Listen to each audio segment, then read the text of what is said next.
Assalamualaikum warahmatullahi wabarakatuh, Bu. Kami dari Universitas Muhammad Nasir, Bu. Tujuan kami di sini untuk mewawancarai Ibu perihal tentang aplikasi MPP digital. Sebelumnya Ibu boleh perkenalkan diri dulu. Ibu, Iya. iya Bu, Ibu. Kalau di sini kan semua udah jabatan fungsional ya. Jadi kalau Ibu penata jabatan ini penata perizinan ahli muda. Ini kakak ini di FO. Terus Bu, kan kami sudah tahu tentang aplikasi MPP digital, Bu. Kalau boleh tahu gimana cara daftar dan prosedur dari MPP digital ini, Bu? Kalau MPP digital kan untuk semua pegawai nakes dan namet ya. Nah, tenaga kesehatan dan tenaga medis itu bisa masuk lewat website MPPD nasional. Masuk daftar dulu baru upload. Ngisi data. Langsung diisi data, Bu. Enggak dah, masukin aja. Udah diupload semua. Nggak upload nggak ada ya? Data diri, data kerja, Iya, pendidikannya data. diisi di Berarti satu sehat identitas dulu. gitu ya? Identitas semua ya. Di Di satu sehat dulu, nanti di MPPD-nya narik datanya dari satu sehat. Sebelum aplikasi ini, apakah ada aplikasi lainnya, Bu? Untuk ini, untuk Iya. surat izin praktek. Kalau MPPD kan untuk surat izin praktek semua ya. Dulu sebelum MPPD pakai si cantik. Oh, Si cantik Si cloud. Cantik. Tahu? Berarti sekarang nggak dipakai lagi, Bu? Enggak, si cantik untuk yang lain. Tapi untuk izin praktek udah ke MPPD semua.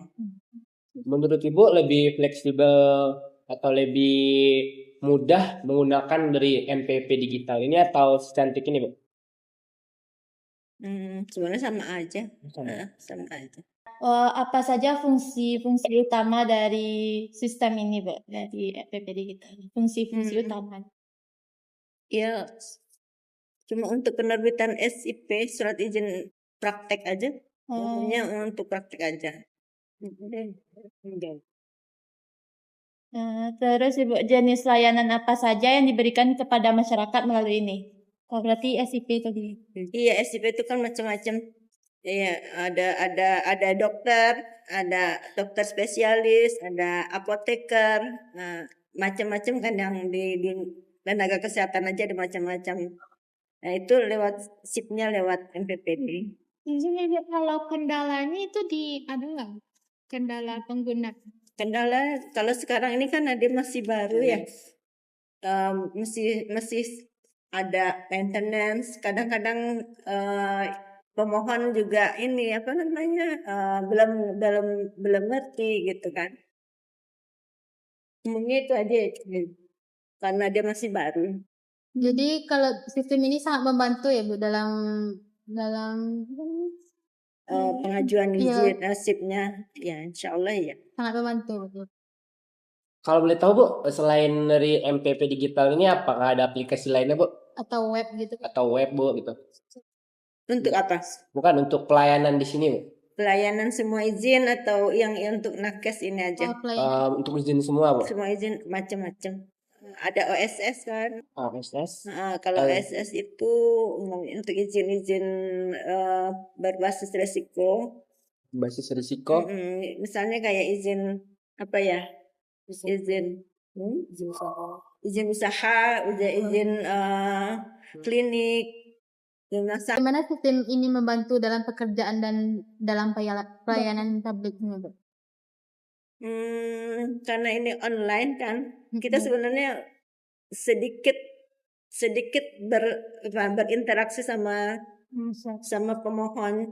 Jadi kalau seandainya sebenarnya membantunya karena apa ya? Karena dia masuk kita bisa langsung proses gitu. Maksudnya enggak kayak dulu. Kalau dulu kan banyak berkas, ada persyaratan yang harus dipenuhi gitu kan. Kalau sekarang udah terintegrasi di dalam ada sistemnya kan, di dalam ada sistem K, ada satu sehat. Nanti mendukung MPPD kita tinggal proses aja lagi. Jadi nggak terlalu sulit gitu, nggak terlalu banyak, nggak lama proses. Jadi mempermudah gitu. Iya. Kalau boleh tahu Bu, pernah ya nggak sistem ini pernah error atau gimana gitu Bu? Nah, Pernah pernah nggak? kalau ya bukan error sih sebenarnya, mungkin karena dia maintenance mungkin. Terus gimana cara tindakan pertama yang bakal dilakukan oleh orang yang memegang sistem ini Bu? Biasanya kita kalau karena ini apa namanya aplikasi dari pusat ya. Jadi kita biasanya cuma menunggu. Cuma kalau misalnya ada yang harus cepat gitu, biasanya kita koordinasi sama DKK dulu, bisa apa nggak diterbitkan secara manual gitu. Kalau sistem manual tuh Bu, prosedurnya gimana pertama Bu? Ya tetap aja kita koordinasi sama DKK, bisa apa enggaknya. Terus itu ya tinggal ada sih lewat cantik aja ya Cak. Ada surat keterangan itu. Ya surat keterangan enggak, bukan ini ya, bukan ini ya. Surat keterangan karena biasanya isi surat keterangannya itu izinnya untuk sementara belum bisa diterbitkan gitu. Baik Bu, terima kasih atas waktu dan kesempatannya Bu. Terima kasih atas ilmunya Bu. Iya, sama-sama. Halo, perkenalkan nama saya Dinda Lisha Putri dengan NIM 24086320111007 dengan mata kuliah Manajemen Sistem Informasi Publik. Pada video kali ini, saya akan membahas sistem informasi Mall Pelayanan Publik Digital. Setelah menyaksikan hasil wawancara, saya akan menjelaskan mengenai Mall Pelayanan Publik Digital sebagai salah satu sistem informasi pelayanan publik yang dikembangkan oleh pemerintah di Indonesia. Baiklah, saya akan menjelaskan yang pertama yaitu latar belakang. Mengapa sistem ini dibutuhkan? Sebelum adanya MPP digital, masyarakat sering mengalami kesulitan dalam mengurus dokumen administrasi karena harus datang ke beberapa instansi yang berbeda. Proses pelayanannya juga membutuhkan waktu yang lama dan biaya transformasi yang cukup besar, serta seringnya terjadi antrian panjang. Selain itu, kurangnya koordinasi antar instansi menyebabkan pelayanan menjadi kurang efektif. Perkembangan teknologi digital mendorong pemerintah untuk melakukan transformasi pelayanan publik agar lebih modern dan sesuai dengan kebutuhan masyarakat. Pemerintah Kota Bukit Tinggi menerapkan MPP digital sebagai solusi untuk menyatukan berbagai layanan dalam satu sistem yang mudah diakses. Dengan adanya sistem ini, masyarakat dapat memperoleh informasi layanan, melakukan pendaftaran, mengajukan permohonan, hingga memantau proses pelayanan secara lebih praktis. Yang kedua yaitu tujuan dan fungsi MPP digital. Tujuan utamanya adalah untuk meningkatkan kualitas pelayanan publik melalui sistem yang cepat, mudah, transparan, dan terintegrasi. Selain itu, MPP digital bertujuan untuk memberikan kemudahan kepada masyarakat dalam mengakses berbagai layanan pemerintahan tanpa harus berpindah-pindah instansi. Fungsi MPP digital meliputi penyediaan informasi mengenai berbagai jenis layanan publik, mempermudah proses pengajuan administrasi secara digital, mengintegrasikan pelayanan dari berbagai instansi dalam satu tempat, mengurangi waktu tunggu masyarakat, meningkatkan transparansi proses pelayanan, serta mendukung terciptanya pemerintahan yang efektif dan berbasis teknologi informasi. Yang ketiga yaitu jenis layanan yang diberikan kepada publik. MPP Digital Kota Bukit Tinggi menyediakan berbagai layanan dari pemerintah daerah maupun instansi vertikal. Beberapa layanan yang tersedia yaitu pelayanan administrasi kependudukan seperti KTP, KK, akta kelahiran, pelayanan perizinan usaha melalui Dinas Penanaman Modal dan Pelayanan, pelayanan perpajakan daerah, pelayanan BPJS Kesehatan, BPJS Ketenagakerjaan, pelayanan administrasi kepolisian, pelayanan dari Kementerian Agama, pelayanan dari BPN, dan banyak lagi pelayanan yang tersedia. Keberadaan berbagai layanan dalam satu sistem membuat masyarakat lebih mudah memahami kebutuhan administrasinya. Selanjutnya yang keempat, cara kerja MPP digital.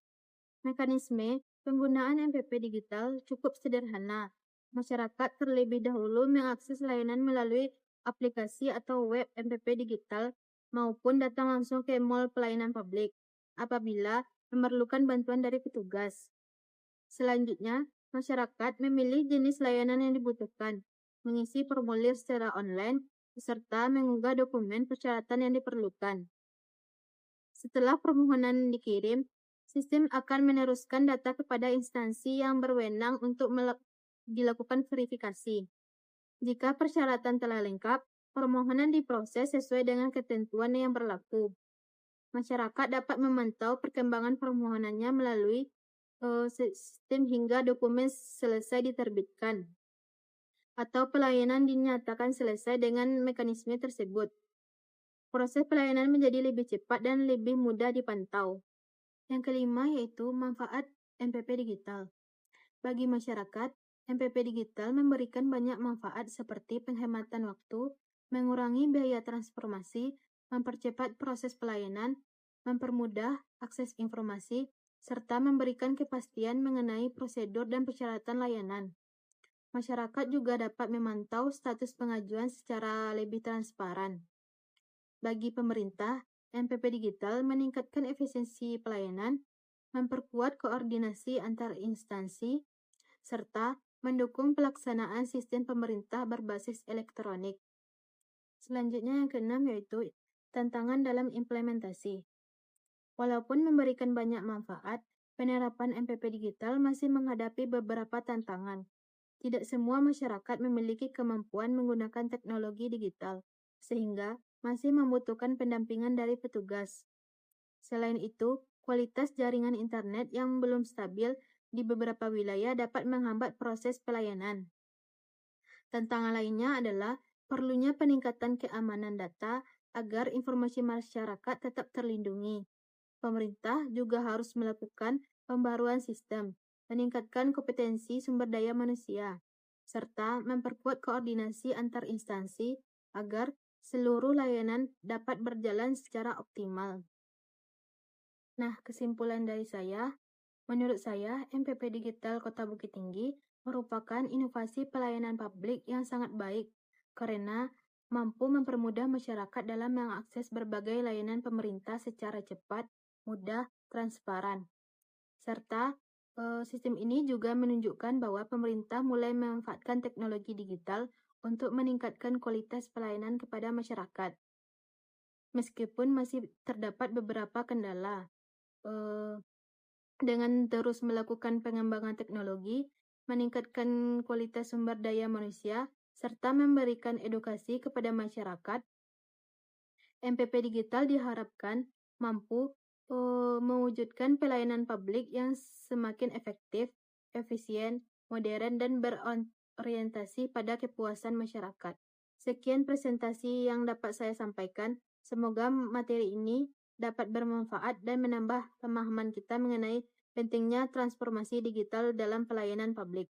Saya ucapkan terima kasih. Assalamualaikum warahmatullahi wabarakatuh.